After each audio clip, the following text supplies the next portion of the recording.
Trump साहब दोबारा 47th president बन के अमेरिका के ऑफिस में जाने वाले हैं। ट्रंप के जीतने के बाद ये जितने जिहादी कंट्रीज हैं, बांग्लादेश, पाकिस्तान हो, इवन भारत के अंदर जो जिहादी रहते हैं, आपको लगता है कि इनका अब जो रोना नीचे से और धोना ऊपर से इनका शुरू हो जाएगा? यूनुस, उनकी अगर आप देखें तो जो हार्ट रेट है वो कुछ बढ़ रहा है, उनकी उल्टी गिनती शुरू हो रही, क्योंकि ट्रंप नहीं भूले हैं कैसे उनके खिलाफ यूनुस ने षड्यंत्र रचा था। बांग्लादेश के इस टाइम पे लीडर लूडर बन के घूम रहे हैं। ये जो गेम है ज्यादा टाइम अभी चलेगा नहीं। अभी यहाँ तो भैया अमेरिका तो भूल जाओ, अभी भारत के एक्शन वहां पर शुरू होने वाले। मेरी जरा आप ये दिमाग में बात रख लेना कि डोनाल्ड ट्रंप बकायदा तौर पे हिंदुओं के साथ बैठे हैं, कम्युनिटी के साथ बैठे हैं, खाना खा रहे हैं, जमीन पे बैठ के खाना खा रहे हैं। यानी कि कहीं ना कहीं ये दिखता है कि इलेक्शन चाहे अमेरिका में है, लेकिन जरूरत है कहीं ना कहीं इंडियंस की या हिंदू कम्युनिटी की कहीं ना कहीं बहुत ज्यादा जरूरत है। ये जो इनकी स्थिति दिख रही है ना, ये इसी तरह से अब दुआ मांगते दिखेंगे आपको, ऐसे करके। थोड़ा अभी दूर दिख रहा है ना हाथ, अब ऐसे करके ये दुआ मांगेंगे। और किससे दुआ मांगेंगे? सबसे पहले भारत से दुआ मांगेंगे। बहुत बड़ी चांसेस हैं कि ट्रंप के आने के बाद शेख हसीना वापस बांग्लादेश जाएंगी, जो इस वक्त भारत में है। तो कहीं ना कहीं यूएस आर्मी के द्वारा शेख हसीना की वापसी होने वाली है। पुतिन साहब ने लिखा है ट्रूडो और यूनिस, मोहम्मद यूनिस ये तो गए, इन दोनों की भी अब वाट लगने वाली है जैसे ही ये जीते हैं। इस बार आ गई है ट्रंप सरकार, और मोदी और ट्रंप की जुगलबंदी होगी, अगले 4 साल चलेगी, बस मजे ही मजे। नमस्कार दोस्तों, अब ये बात फाइनल हो चुकी है कि ट्रंप जीत चुके हैं और दुनिया भर के जितने भी लीडर्स हैं सब ट्रंप को कॉन्ग्रेचुलेट कर रहे हैं, और हमारे प्रधानमंत्री मोदी जी भी कॉन्ग्रेचुलेट कर चुके हैं ट्रंप को। लेकिन दोस्तों, जितने भी जिहादी देश हैं जैसे कि बांग्लादेश इस वक्त काफ़ी ज़्यादा चिंता में है, और बांग्लादेश के जो इस वक्त के प्राइम मिनिस्टर या फिर चीफ गवर्नमेंट है मोहम्मद यूनुस, वो इस वक्त काफ़ी ज़्यादा परेशान है। क्योंकि दोस्तों, ट्रंप के आने के बाद ये बात साफ हो जाती है कि अब अमेरिका बांग्लादेश को सपोर्ट नहीं करेगा और बांग्लादेश की गवर्नमेंट में इंटरफेयर नहीं करेगा। यानी कि अब भारत को खुली छूट मिल चुकी है, भारत जो चाहिए बांग्लादेश के साथ कर सकता है, और मोहम्मद यूनुस को पूरी तरह से उखाड़ कर फेंक सकता है बांग्लादेश के साथ।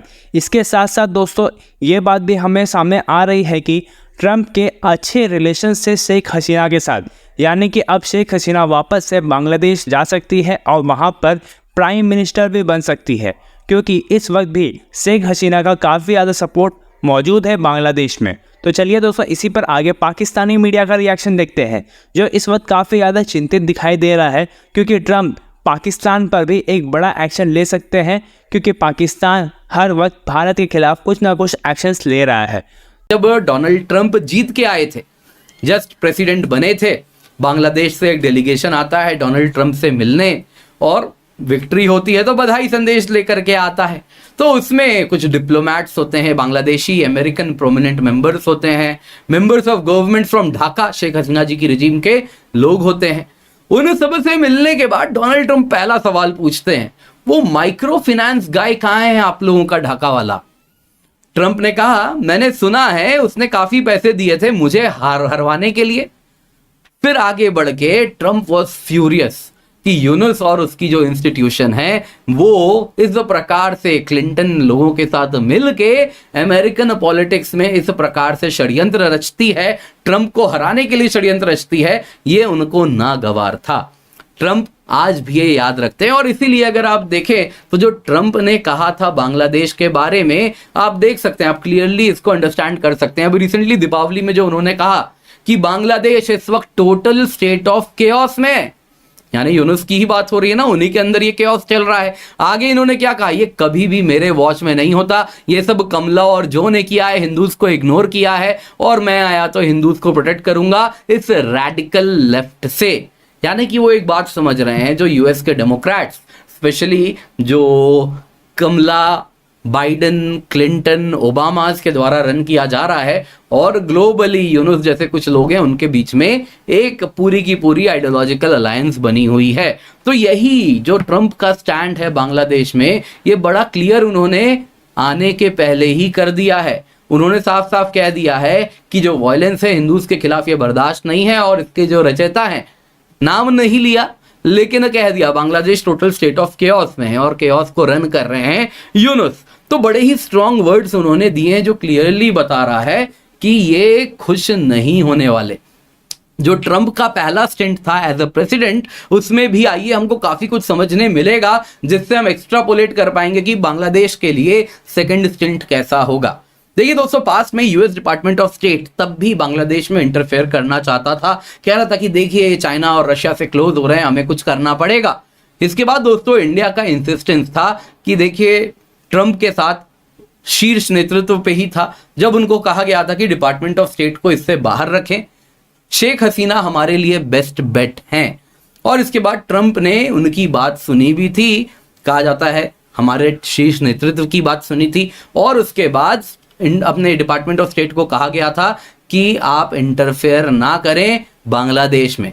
दोस्तों ट्रंप की पॉलिसी रही है, फर्स्ट प्रेसिडेंशियल स्टेंट में भी हमने देखा है कि वो बाकी देशों में लिटिल टू नो इंटरफेरेंस में यकीन रखते हैं। ट्रंप अब जीत गए हैं, ये निश्चित हो गया है कि ट्रंप जीत गए हैं। तो खैर अब जीत गए हैं तो इसके बाद क्या हो रहा है, इसके बाद जो हो रहा है वह तो बहुत ही ख़तरनाक हो रहा है।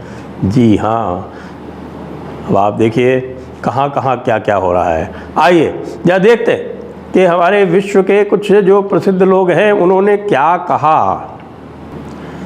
ये देखिए नरेंद्र मोदी क्या कह रहे हैं। नरेंद्र मोदी कह रहे हैं, ये आपको दिखाना बहुत ज़रूरी है।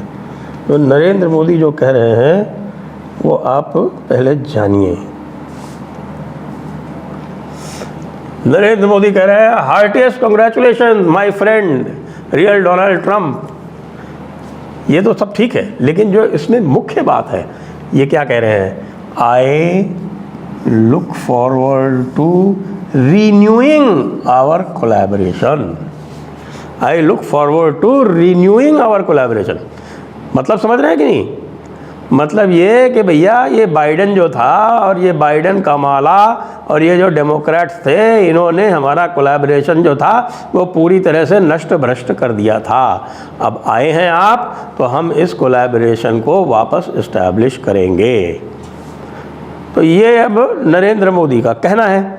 साथ में इसकी जो और जो प्रतिध्वनि जा रही है वो कहाँ जा रही है, सबसे बड़ी प्रतिध्वनि इसकी जा रही है हमारे बगल में, यानी बांग्लादेश में। वहाँ क्या हो रहा है और उसके बारे में लोग क्या कह रहे हैं वो भी देख लीजिए। इन सज्जन को पहचानते हैं आप? इनका नाम है Mohammad Yunus, Nobel peace prize winner. इनकी ज़रा शक्ल ठीक से देख लीजिए। ये जो इनकी स्थिति दिख रही है ना, ये इसी तरह से अब दुआ मांगते दिखेंगे आपको, ऐसे करके। थोड़ा अभी दूर दिख रहा है ना हाथ, अब ऐसे करके ये दुआ मांगेंगे। और किससे दुआ मांगेंगे? सबसे पहले भारत से दुआ मांगेंगे कि भाई हिंदुस्तान वालों, भारत वालों, मुझको बख्श दो, मुझसे बहुत गलती हो गई, मैंने देखिए जो है वो भारत को जो है कमतर आंक लिया।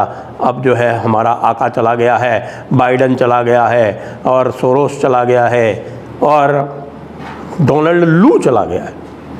डोनाल्ड लू ही जो था उसने ये सारा कार्यक्रम बांग्लादेश में किया था। रेजीम चेंज जो हुआ था वो डोनाल्ड लू के द्वारा हुआ था।